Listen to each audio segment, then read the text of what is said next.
안녕하세요. 클린심판 아카데미에 오신 여러분 환영합니다. 이번 시간에는 대련형 종목에 따른 경기 특성 및 정오심 사례를 살펴보겠습니다.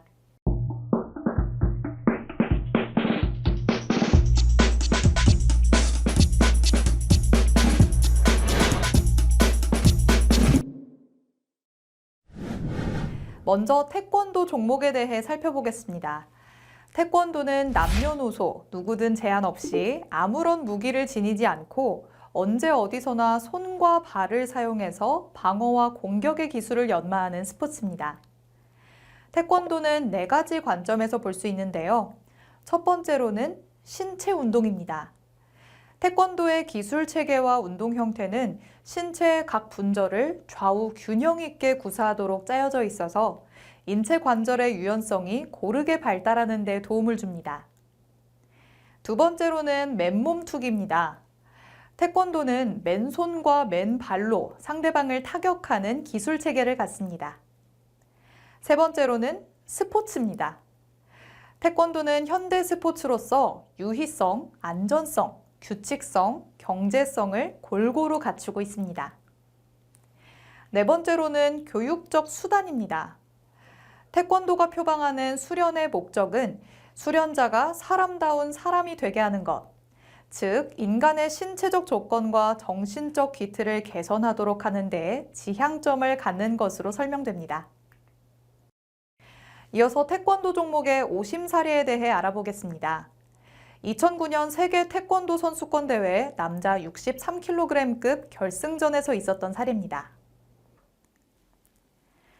남자 63kg 벤텀급 한국의 A 선수와 이란의 B 선수의 경기 중 발생한 오심입니다. 경기 2라운드 중반까지 1대2로 뒤지던 한국의 A 선수는 상대 선수에게 회심의 안면 공격을 시도했습니다. 얼굴 공격은 해당 대회부터 적용되는 차등 점수제에 따라 제대로 적중했을 시 3점을 획득하게 됩니다. 이에 A 선수는 B 선수의 얼굴을 향해 발을 뻗어찼고 그때 전광판에 3점이 표출됐습니다. 여기서 이란 코치진은 비디오 판독을 요청했습니다. 비디오 판독은 해당 대회에서 처음 적용된 건데요. 그 이유는 다음과 같습니다. 몸통 득점은 정해진 강도 이상의 힘이 득점 부위에 전달되면 자동으로 득점이 표출되는 반면 얼굴 득점은 부심에 의해서 타격보다는 터치 개념으로 채점을 하다 보니 오심이 있을 수 있으며 이런 실수를 바로잡기 위해 도입된 겁니다. 코치가 카드를 던지면 경기 감독위원이 카메라에 찍힌 비디오 화면을 다시 돌려보고 재심을 하게 되죠. 비디오 판독 후 경기 감독위원은 이란 코치가 요구하는 A 선수의 얼굴 득점 3점 무효를 받아들여주지 않았습니다. 그런데 마침 경기장에 설치된 스크린에는 이번 대회 호스트 방송사인 덴마크 TV, DR 스포르텐의 중계 화면이 잡혔는데요. 중계 화면으로는 분명히 A 선수의 발이 B 선수의 얼굴에 맞지 않은 것을 확인할 수 있었습니다. 세계 태권도 연맹 관계자는 비디오 판독용 카메라가 2대 설치돼 있어서 경기장에 사각이 생길 수 있다. 카메라 수가 부족한 건 사실이다 라면서 방송 중계 화면에는 잡혔지만 경기 감독위원이 재심을 하기 위해 본 화면에는 한국 선수의 발차기가 적중했는지 아닌지 정확히 나타나지 않았다라고 말했습니다. 즉, 비디오 판독 첫 실행으로 인해 미숙한 점이 많았다며 오심을 인정한 겁니다.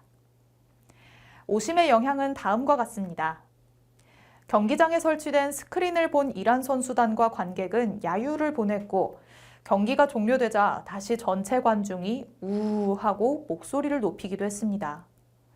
이에 메달을 획득한 선수는 마땅히 즐거워하고 자랑스러워해야 함에도 불구하고 좀처럼 웃지 못하는 일이 벌어지기도 했으며 선수 및 지도자들에게는 경기 판정에 대한 분노와 울분으로 심판에 대한 불신이 생기기도 했습니다.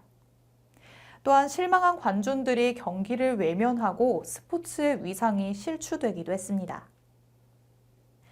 추가로 최근 변경된 규칙에 대해 알아보겠습니다. 머리 보호대, 즉 헤드기어에 대한 내용입니다. 머리 보호대는 몸통 보호대와 같이 공격자의 타격에 의해서 자동으로 득점이 표출됩니다. 먼저 머리 보호대를 제외한 센서가 없는 얼굴 부위는 강한 타격에 의해서 선수가 출혈이 있거나 위험한 상태일 때 주심이 개수를 실시합니다. 그리고 주심 영상 판독 신청을 해서 허용 기술을 통한 득점 부위 공격을 확인합니다. 이후 득점으로 인정 및 보완해서 실행하고 있습니다.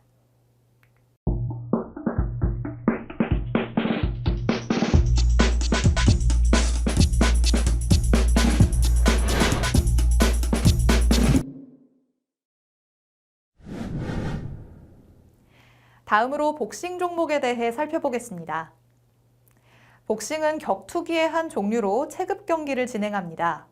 사각의 링에서 손에 글러브를 끼고 타격의 양과 질, 경기의 흐름 및 링 결정권 등을 평가해서 5명의 저지가 점수를 주고 1명의 레퍼리가 경기를 진행하게 됩니다. 심판의 역할은 다음과 같습니다. 레퍼리는 사각의 링 안에서 선수들이 경기 규칙을 준수하도록 하고 경기를 진행합니다. 저지는 링 밖의 각각의 면마다 배정돼서 경기 규칙에 따라 독립적으로 선수들을 채점하고 승자를 결정합니다. 이때 5명의 저지 중 3명 이상이 선택한 선수가 승리하게 됩니다. 복싱 경기의 판정은 10포인트 머스트 시스템을 기반으로 하고 있습니다. 10대 9, 10대 8, 10대 7, 3가지 경우의 점수를 각 라운드가 끝나면 반드시 부여해야 합니다.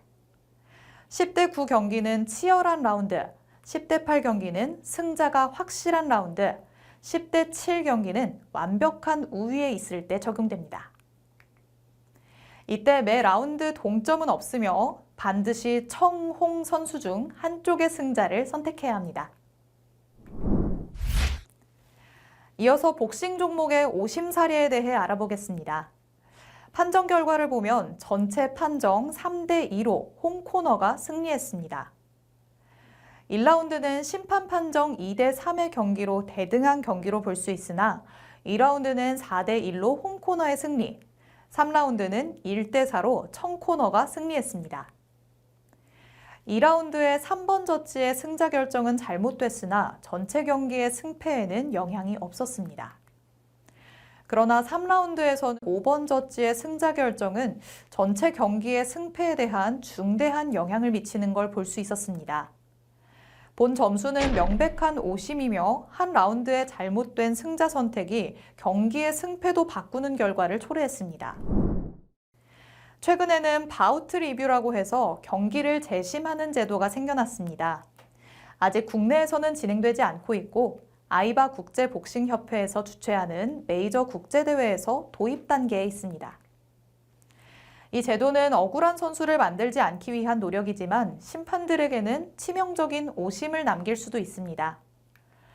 1초에도 몇 번의 펀치와 움직임이 있는 스포츠이기 때문에 기계가 아닌 사람이 하는 일이므로 실수가 생겨날 수 있기 때문입니다. 앞선 사례에 대한 시사점입니다. 심판에게 가장 중요한 자질은 공정함, 전문성, 판단력입니다. 심판은 늘 공정함을 가지고 한 차례의 실수도 허용되지 않는다는 마음가짐으로 판정에 임해야 됩니다. 또한 과거 나의 시절에 집착하지 않고 변화하는 규정과 규칙에 대해 공부도 게을리해선 안 됩니다. 나아가 정확한 규정을 숙지하는 전문성과 판단력을 가져야 합니다. 어느 한쪽으로 치우치지 않는 공정심을 갖고 모든 경기를 진행해야 합니다.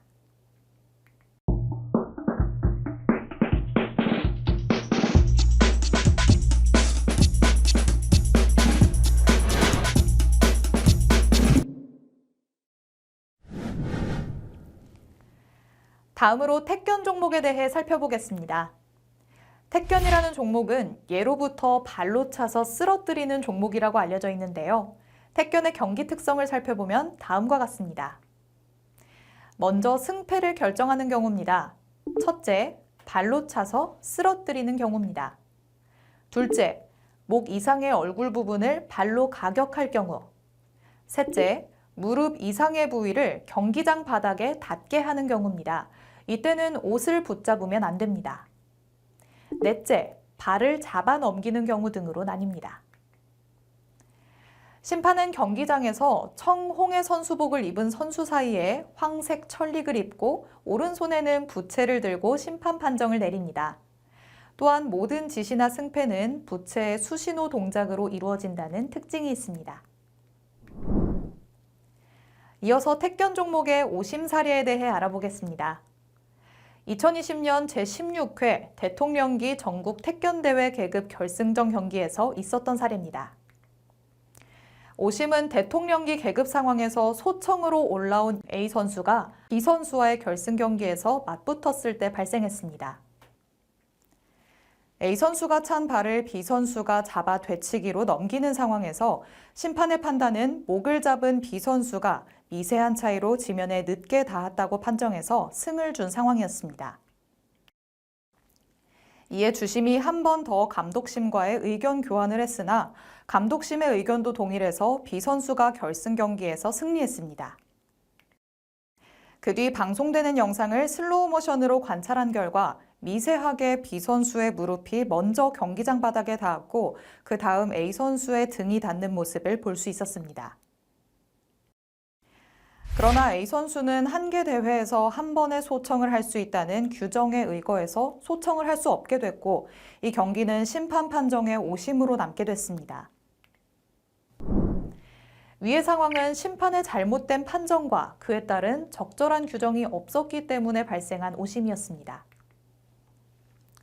경기규칙 제17조 5항에는 소청은 한 개 대회에서 단체전일 경우 단체당 1회, 개인전일 경우 개인 선수당 1회에 한해 사용할 수 있다고 명시돼 있습니다. 위 조항에 의거해서 4강에서 소청을 하고 올라온 A 선수는 소청을 할 수 있는 권한이 없어서 결승에서 소청을 하지 못한 겁니다. 즉 규정에 따른 소청의 제한이 있어서 오심인 채로 있을 수밖에 없었죠. 이를 보완하기 위해서 심판위원회에서는 2021년부터 한 개 대회에서 한 번의 소청 권한이라는 규정을 변경했습니다. 소청으로 인해 판정이 번복될 때 소청 카드를 돌려받을 수 있다는 규정이 그것인데요. 한 개 대회에서 한 개의 소청 카드를 사용해 소청이 받아들여지면 다시 돌려받고 그 다음 판 경기에서도 다시 사용할 수 있게 규정을 변경했습니다. 그리고 소청 시 소청위원회가 보는 비디오 영상과 별개로 주심, 감독심의 요청 시 해당 장면을 두 사람만 볼 수 있는 비디오 판독권을 따로 주는 방안이 마련됐습니다.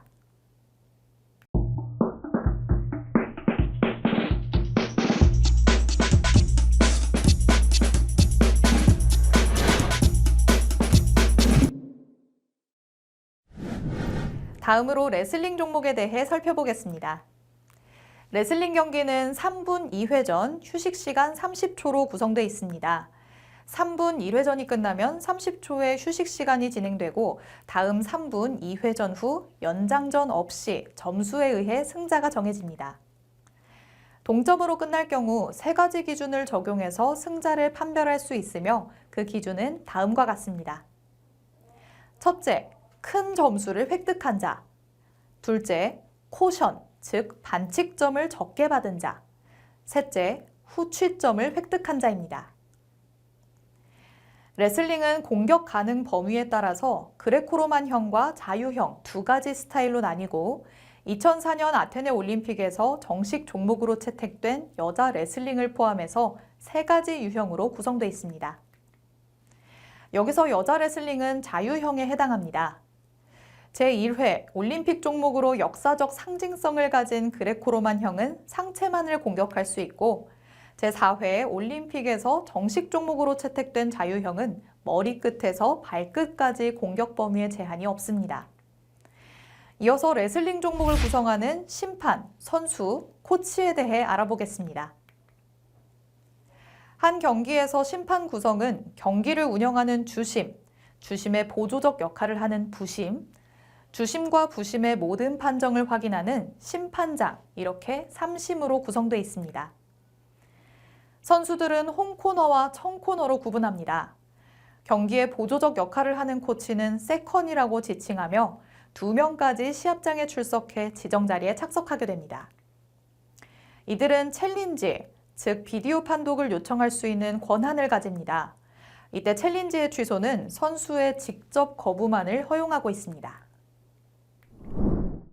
다음으로 레슬링 종목의 첫 번째 오심 사례에 대해 알아보겠습니다. 2016년 리우 올림픽 그레코로만형 75kg 16강전에서 있었던 사례입니다. 한국의 A 선수와 러시아의 B 선수 경기 중에 발생한 오심입니다. 해당 경기에서 주심은 A 선수에게 불합리한 개입을 했는데요. 공격적인 움직임과 맞잡기를 시도하는 A 선수에게 수동적이라며 접촉하라는 시그널을 보내고 수동적인 선수로 지적하는 오심을 하기도 했습니다. 게다가 A 선수가 가로들어 올리기 4점 기술을 성공시켰음에도 불구하고 2점이 선언됐습니다. 이에 한국 세컨에서는 챌린지, 즉 비디오 판독을 요청했지만 비디오 판독 과정 중 점수의 오류를 발견하지 못했다는 판정 결과가 나오기도 했습니다. 심판의 판정을 경기 흐름에 따라 정리해보면 다음과 같습니다. 첫 번째로 머리 부딪힘, 즉 버팅에 대한 주의입니다. 해당 경기에서 주심은 유독 A 선수에게만 수동적이다, 접촉하라 등의 구두 경고, 시그널을 많이 줬습니다. 주심은 경기 시작 19초 만에 A 선수의 버팅에 대한 주의를 줍니다. 특별한 부딪힘이 있지 않은 상태에서 두 선수가 비슷한 수준의 부딪힘에도 A 선수에게만 주의를 주는 것은 심리적 부담감을 유발할 수 있습니다. 이런 경우 두 선수 모두에게 구두 경고를 하는 것이 보통의 경우입니다. 두 번째로 수동적인 선수로 지적한 겁니다. A 선수의 공격적인 움직임과 맞잡기, 센터 포지션 점유율의 우세를 나타내고 있는 경기 49초에 B 선수가 수동적인 선수로 지적을 받습니다. 하지만 여전히 공격적인 움직임과 맞잡기를 시도하는 A 선수에게 경기 1분, 심판이 수동적이라며 접촉하라는 시그널을 보내고 1분 8초에 수동적인 선수로 지적을 하게 됩니다. 수동적인 선수를 잘못 선정한 오심이라고 할 수 있습니다. 레슬링의 스페셜 규정에 해당하는 패시브는 공격적인 레슬링을 추구하기 위해 수동적인 선수를 선별하고 그라운드 공격권을 공격적인 선수에게 부여하게 됩니다. 그레코로만형에서는 패시브 레슬러를 올바르게 선정하는 것이 경기 결과에 큰 영향을 미치기 때문에 올바른 기준을 적용해야 합니다. 세 번째도 앞의 사례와 같이 수동적인 선수로 지목받게 됐습니다. 이후 경기 1분 29초에 A 선수의 업어넘기기 기술이 성공을 하면서 2점을 선취 득점하게 됩니다.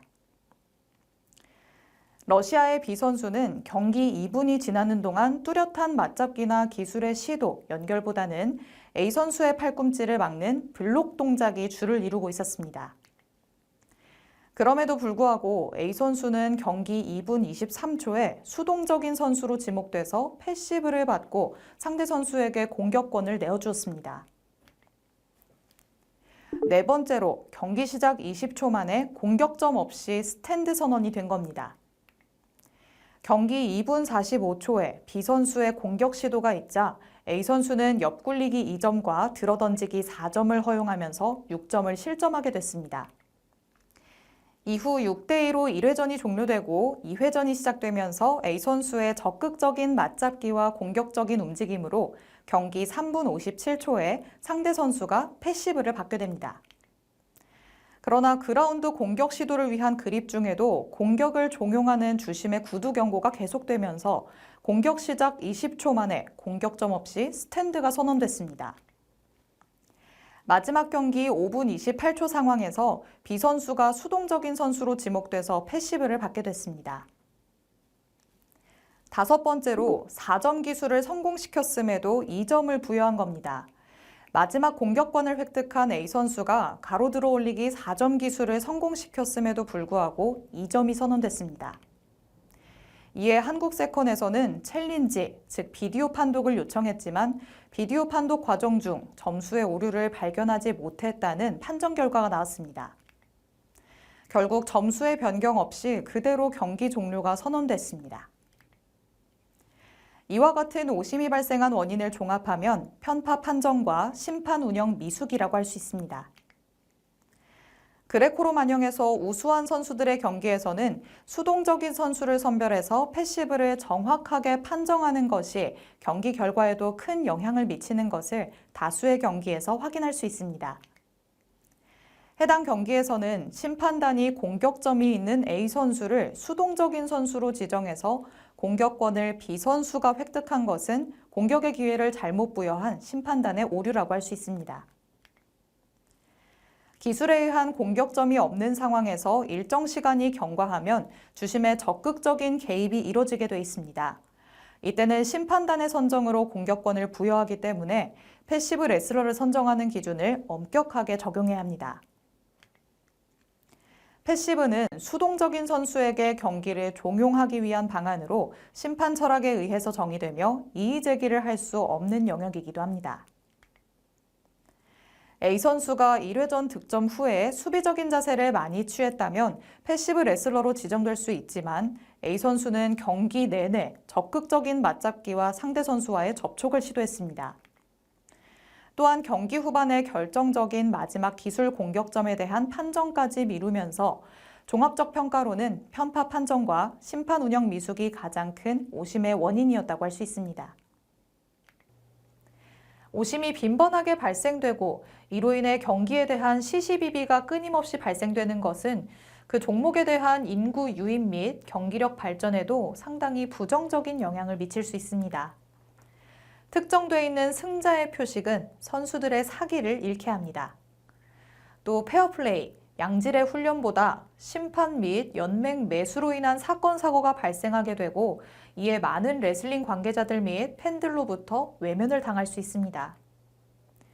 부도덕한 스포츠로 규정돼서 기업의 지원 유치가 어려워진다면 실제적인 지원이 필요한 현장에서는 훈련의 어려움으로 이어질 수도 있으며 이러한 상황은 절대적인 경기력 발전에 영향을 미친다고 할 수 있습니다. 선수들은 대회, 특히 올림픽과 같은 국가 대항전을 준비하면서 여러 가지 어려운 상황을 극복하고 국위 선양과 메달 획득을 위해 훈련 시 최선을 다하고 있습니다. 최고의 선수들의 경합에서 최고의 심판단의 구성은 중요한 역할일 겁니다. 앞선 사례에 대한 시사점입니다. 국제레슬링연맹에서는 국제심판 교육과정을 단계별로 실시하고 있습니다. 국제연맹 홈페이지를 통해서 최신 자료에 대한 정보를 제공하고 있기 때문에 심판 개인이 관심과 노력을 기울인다면 최신 경기 규정을 습득할 수 있는 실정입니다. 또한 국제경기대회 비디오를 SNS를 통해 공개적으로 게시하고 있기 때문에 중요한 대회와 경기는 개인적으로 학습하면서 스스로 판정 기량을 상승시켜야 합니다. 나아가 국내 대회에서도 심판 활동을 통해서 실전적인 경험을 유지하는 것이 필요합니다. 국제레슬링연맹에서는 최적화된 심판을 선정하기 위해서 반복적인 테스트를 실시하기 때문에 국내 심판 교육 및 국제에서 실시하는 교육에도 스스로 참여하는 등 노력하는 자세가 중요합니다. 경기의 기준 적용이 사실상 애매한 부분이 있는 것도 사실이지만 규정을 이해하고 적용해야 국내에서는 경쟁력 있는 선수를 선발할 수 있고 더불어 국제적으로도 인정받는 심판으로 선정될 수 있습니다. 이어서 레슬링 종목의 두 번째 오심 사례에 대해 알아보겠습니다. 2014 인천 아시아 경기대회 그레코로만형 71kg 6강전에서 있었던 사례입니다. 한국 A 선수와 이란 B 선수의 경기입니다.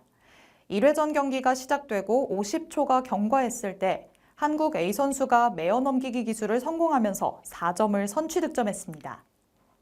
이에 이란 B 선수가 반격하기 위해서 안목을 제압하고 기술을 행사하면서부터 문제가 시작됩니다. 경기 상황을 살펴보면 이란 선수가 안목을 완벽하게 제압하고 기술을 정확하게 구사하는 것 같지만 실제로는 반칙 기술에 해당합니다. 목과 팔을 잡고 바로 뒤로 눕는 기술은 방어자의 경추를 부러지게 할 수 있는 큰 부상과도 연결되는 기술입니다. 레슬링 규정에서는 금지 기술에 해당하고 방어자의 목을 조르는 제압이 행해지는 그 즉시 주심은 호각을 불어 경기를 정지해야 합니다. 주심이 반칙 기술을 인지하지 못하는 사이 이란 선수의 계속된 반칙 공격으로 8점에 이르기까지 연속 득점 상황이 이어졌고 경기 시간 1분 32초, 양 어깨가 매트에 닿고 1초간 있으면 경기가 종료되는 폴까지 선언됐습니다.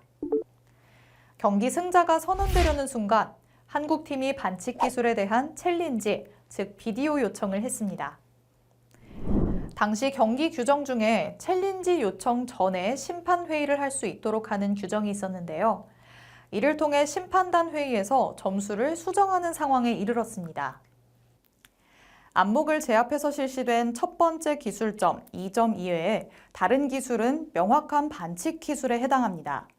한국의 A 선수가 끝까지 버텼을 경우 경추가 부러지는 사고로 연결될 수 있었습니다.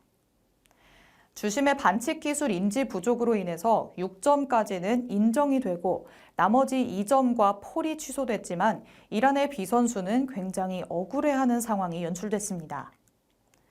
하지만 이란 세컨은 챌린지를 요청하지는 않았습니다. 챌린지를 요청해서 반칙 기술로 판정이 될 경우 득점한 모든 점수가 취소될 수 있는 상황이었습니다. 경기 스코어는 4대 6으로 이란의 B 선수가 2점 앞서는 상황에서 한국의 A 선수가 후킹에 이어 연결 기술을 시도하려고 하자 B 선수가 방어 동작으로 연결하지 못해 중심을 잃고 4점을 실점하게 됐습니다. 이에 큰 점수를 실점한 이란 세컨에서 챌린지를 요청했지만 한국 A 선수의 4점 기술점이 번복 없이 인정됐습니다. 경기 시간 6분이 종료되고 한국의 A 선수가 승리해서 다음 라운드에 진출하게 됐습니다. 해당 경기에서는 주심의 반칙 기술 인지 부족, 그리고 경기 운영 미숙, 부심의 의견 전달 부재, 심판장의 뒤늦은 경기 중단 선언이 오심의 원인이라고 할 수 있습니다. 처음 반칙 기술로 인한 경기 중단을 선언하지 못하면서부터 주심의 경기 운영이 매끄럽게 흘러가지 못했습니다. 경기를 진행함에 있어서 양팀에서 계속된 항의로 인해 주심은 집중력을 잃었고 고개를 좌우로 돌리며 계속 심판장을 체크하는 모습을 보이기도 했는데요. 이는 경기를 주도적으로 진행하지 못하는 상황이라고 판단할 수 있습니다. 또한 주심의 입장에서는 기술 득점을 전체 인정했고 마지막 기술에 이어진 폴까지 선언한 상태라서 경기를 다시 원점으로 되돌리는 것에는 불편감이 있었을 수 있습니다. 경기 규정상으로는 반칙 기술이 시행됐을 때 주심이 이를 인지하지 못하는 상황이라면 심판장이 경기 중단에 사용하는 흰색 스폰지를 던져서 경기 중단을 요청해야 합니다. 심판회의를 실시해 상황을 바로잡았어야 하죠.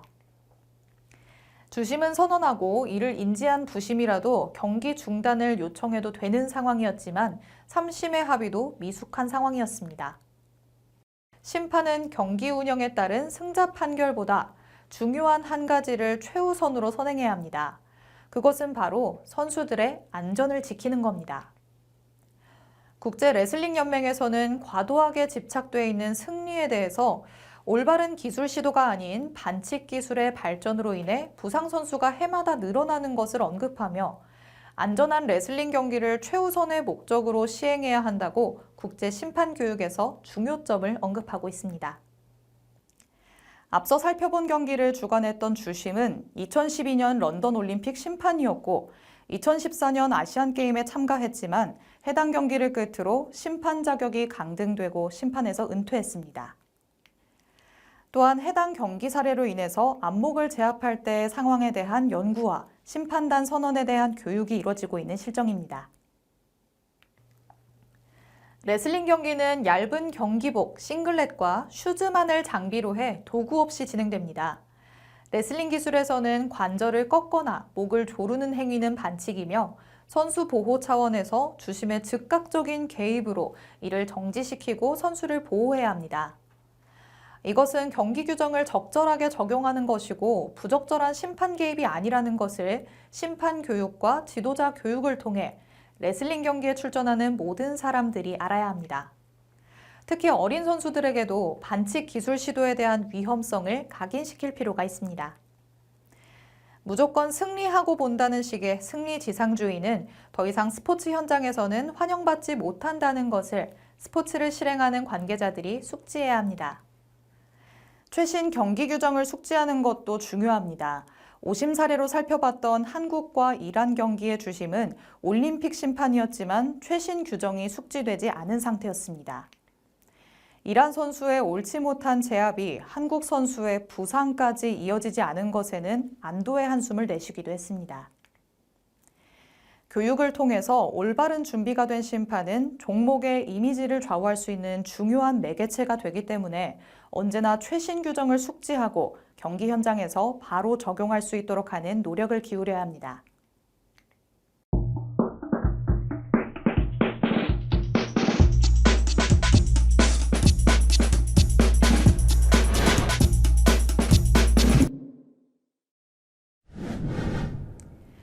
다음으로 근대 5종 중 펜싱 종목에 대해 살펴보겠습니다.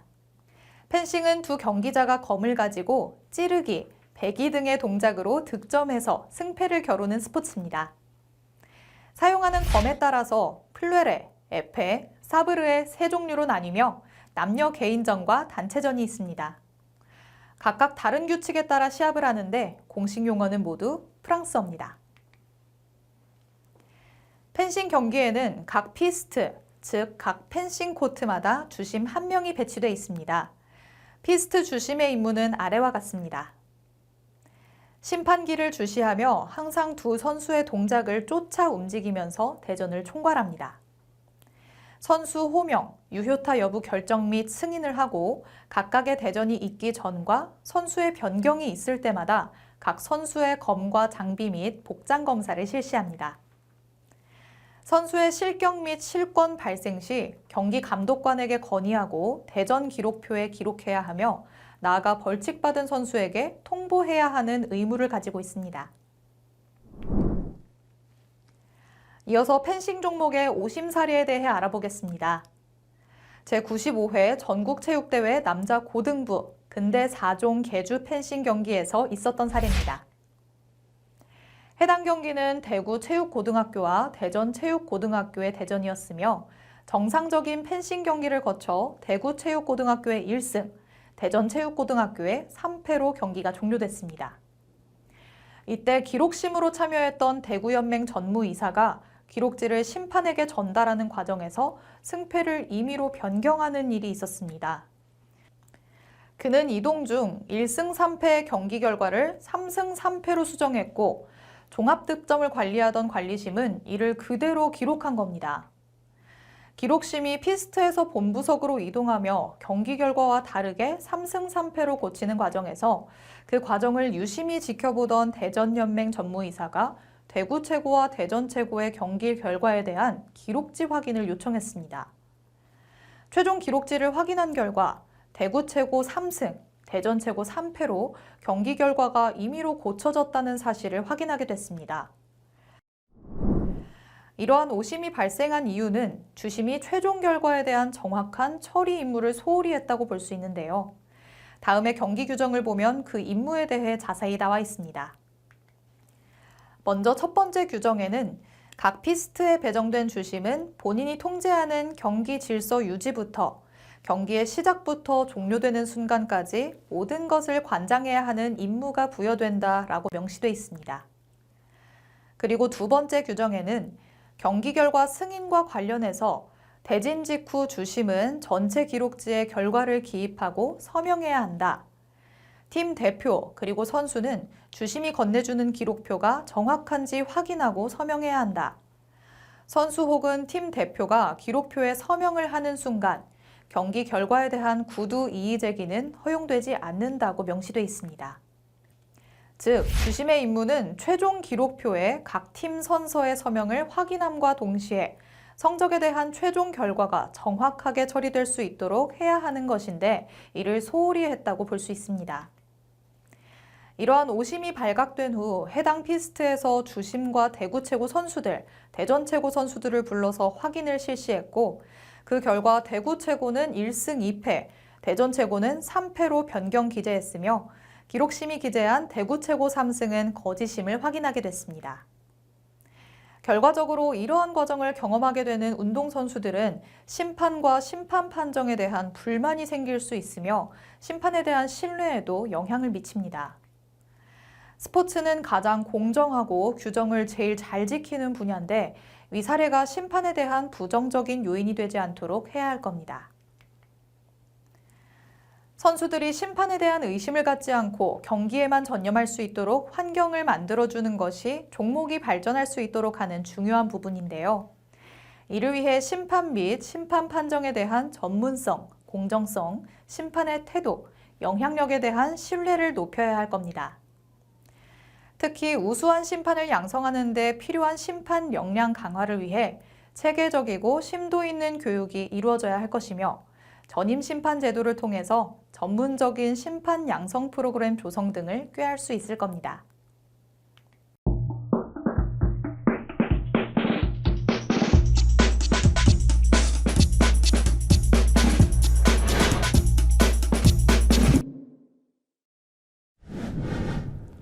다음으로 씨름 종목에 대해 살펴보겠습니다.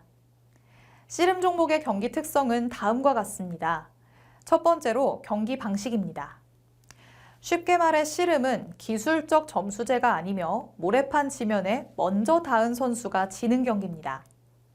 즉 상대방의 허리와 다리에 감은 삿발을 잡고 경기가 시작되면 발을 제외한 몸의 일부가 땅에 먼저 닿은 사람이 지게 됩니다. 경기 규칙은 복잡하진 않지만 몸 전체의 근육과 기술을 고루 사용할 줄 알아야 하며 순발력, 근력, 정신력, 지구력, 체력 등 다양한 요소를 요하는 경기입니다. 두 번째로 기술 종류입니다. 씨름의 기술은 크게 손 기술, 발 기술, 허리 기술이 있으며 실제 경기를 할 때 이 기술들을 적절히 사용해야 합니다. 상황에 따라 되치기를 사용할 수 있는데 되치기를 통해 오히려 상대방을 넘어뜨릴 수 있습니다. 세 번째로 심판 구성인데요. 공식적인 경기에서는 주심 1명과 부심 2명이 심판을 보게 됩니다. 다음으로 씨름 종목의 오심 사례에 대해 알아보겠습니다. 2021 천하장사 씨름 대축전 여자부 국화급 준결승전에서 있었던 사례입니다. 해당 경기에서 거제시청 A 청삿바 선수가 먼저 기술을 사용했고 상대 선수가 그 기술에 의해 넘어지게 됐습니다. 이에 주심은 청삿바 선수의 승으로 판정했습니다. 양쪽 부심 또한 이의 신청이 없어서 청의 승리로 끝나는 듯 했습니다. 하지만 홍사빠 감독석에 비디오 판독 이의 신청이 있었습니다. 비디오 판독 결과 청삿바 선수가 기술을 먼저 사용한 것은 맞았지만 넘어지는 선수가 그 기술을 사용한 선수보다 땅에 조금 늦게 닿았음을 확인할 수 있었습니다. 그 결과 판정은 홍사빠 선수의 승으로 정정됐습니다. 씨름의 경우 주심과 부심이 함께 경기를 운영하더라도 각도상 판정이 어려운 부분들이 생기는데요. 그러한 경우는 다음과 같습니다. 첫 번째 경우는 주심의 각도에서 양 선수가 동시에 지면에 닿은 경우입니다. 이때는 정확한 판정을 내리기 위해서 주심이 비디오 판독 신청을 하고 그에 따라 승패를 바로잡아줍니다. 두 번째 경우에는 주심과 부심이 선수를 바라보는 위치와 각도의 차이에서 오심이 나올 수가 있습니다. 이러한 경우에는 억울한 선수가 나오지 않도록 대한씨름협회 경기 규칙에 따라 예선전부터 8강전까지 한 번, 4강전부터 결승까지 한 번, 감독석에서 지도하는 지도자가 비디오 판독 신청을 할 수 있습니다. 감독석에서 판독 신청을 성공하면, 즉 패에서 승으로 달라질 경우 계속해서 비디오 판독 신청을 사용할 수 있습니다. 감독 또한 제2의 심판이라고 할 수 있죠. 그래서 비디오 판독권은 감독석에서 지도하는 지도자의 정확한 판단이 중요하다고 할 수 있습니다. 다음으로 시사점입니다. 씨름은 1차로 주심의 의사결정, 2차로 부심의 의사결정, 3차로 감독석, 즉 지도자의 의사결정까지 3단계를 거치고 있습니다. 여러 단계를 거치는 만큼 오심이 발생할 확률이 적은 경기이기도 합니다. 하지만 앞선 설명처럼 판단이 어려운 경우 주심 또는 감독자의 신청으로 비디오 판독을 실시할 수 있습니다. 또한 대한씨름협회는 삿바TV, 유튜브 등 실시간으로 씨름 중계 방송을 하기 때문에 여러 영상들을 통해서 도움을 받을 수 있습니다. 심판부는 매 경기 때마다 선수의 승패 판정에 대해 그 어떤 선수도 패하는 것에 억울함이 없도록 공명정대하게 최선의 노력을 다해야 할 겁니다. 이번 시간에는 대련형 종목에 따른 경기 특성 및 오심 사례를 살펴봤습니다. 수고하셨습니다.